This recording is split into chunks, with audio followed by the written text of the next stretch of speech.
સમાચાર જોઈએ બનાસકાંઠાથી। બનાસકાંઠા જિલ્લામાં ભારે વરસાદની આગાહીને પગલે પાલનપુર શહેરમાં વહીવટી તંત્ર એલર્ટ મોડ પર આવી ગયું છે।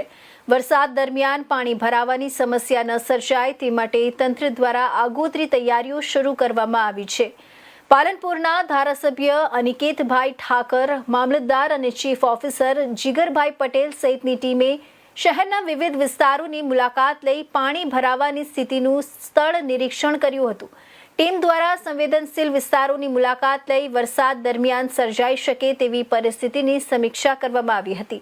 જ્યાં પાણી ભરાયું હતું ત્યાં તાત્કાલિક પાણીના નિકાલ માટેની કામગીરી પણ હાથ ધરવામાં આવી હતી।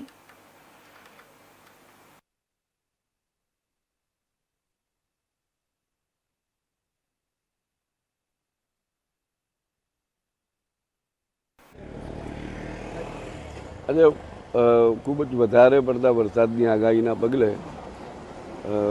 જિલ્લા વહીવટીતંત્ર અને પાલનપુર નગરપાલિકા દ્વારા ઘણી બધી જગ્યાએ અત્યારે અગમચેતીના પગલાં લેવામાં આવી રહ્યા છે। અત્યારે હું પારપડા રોડ ઉપર જે રેલવે અંડરપાસ છે આ જગ્યાએ વોટર બ્લોકિંગ છે, તો એને કેવી રીતે ત્યાંથી પાણી ઘટાડી શકાય, રેલવેનું કામ ચાલુ જ છે, પરંતુ લોકોને ઓછામાં ઓછી અગવડતા પડે એવા પાલનપુરની અંદર ને આજુબાજુના વિસ્તારોની અંદર શહેરમાં આવવાના રસ્તાઓ છે, તો કેવી રીતે એ સોલ્યુશન લાવી શકાય એ દિશાની અંદર આખો રૂટ લીધેલો છે।